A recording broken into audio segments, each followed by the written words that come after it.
తెలియని వ్యక్తులు మట్టి తరలిస్తున్నారు దొంగతనంగా. కబ్జాదారులు కబ్జా చేసి మట్టి తరలిస్తున్నారు. మేము ఎన్నోసార్లు ఇరిగేషన్లో, ఎంఆర్ఓ ఆఫీస్లో, ఆర్టీఓ ఆఫీస్లో ఫిర్యాదు చేశాము, నోటీస్ లెటర్లు ఇచ్చాము.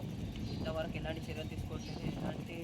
అక్కడ ఎలాంటి జరుగుతుంది అలానే అక్రమంగా చేస్తున్నారు. మేము నచ్చే దారిని బంద్ చేశారు.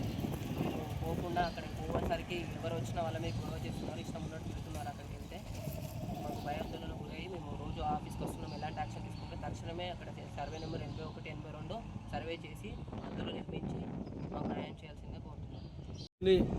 మహమ్మదాపూర్ రోలగల కుమ్మరికుంటలో కొంతమంది ఆ కుంటలో ఉన్న మట్టిని మొత్తం తరలిస్తున్నారు. ఇవాళ ఇరిగేషన్ అధికారులకు ఫిర్యాదు చేయడం జరిగింది.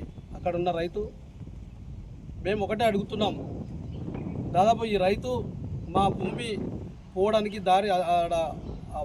అక్కడ దారి లేకుండా చేసిండ్రు. మా పక్కకున్న కుంటను మొత్తము అక్కడ అక్రమంగా మట్టి తరలిస్తారని చెప్పేసి ఇరిగేషన్ అధికారులకు, రెవెన్యూ అధికారులు కూడా ఫిర్యాదు జరిగింది.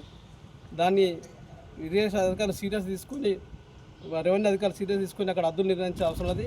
ఏదైతే అక్రమంగా తరలిస్తున్న మట్టిని పోకుండా ఆపాలని చెప్పే సందర్భంగా అధికారులను విజ్ఞప్తి చేస్తున్నాం. బీఆర్ఎస్ పార్టీ పక్షాన కోరుతున్నాం, అధికార బలంతో ఇష్టం వచ్చినట్టుగా అక్రమానికి గురి చేస్తే తర్వాత మట్టిని తరలిచ్చినా, ఇసుకను తరలిచ్చినా చూస్తూ ఊరుకోమని చెప్పే సందర్భంగా హెచ్చరిస్తున్నాం. అదేవిధంగా భయభ్రాంతులకు భయపడేది లేదు.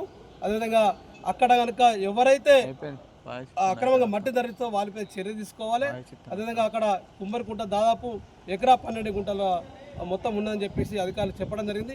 ఎకరా 12 గుంటలు మొత్తం హద్దులు పెట్టేసి ఆ కుంటలు కాపాడాల్సిన బాధ్యత అధికారులు అని చెప్పి సందర్భంగా విజ్ఞప్తి చేస్తూ, ఒకవేళ కనుక పట్టించుకోకపోతే రైతుల పక్షాన తప్పకుండా బీఆర్ఎస్ పార్టీ పోరాడతామని చెప్పేసి హెచ్చరిస్తున్నాం.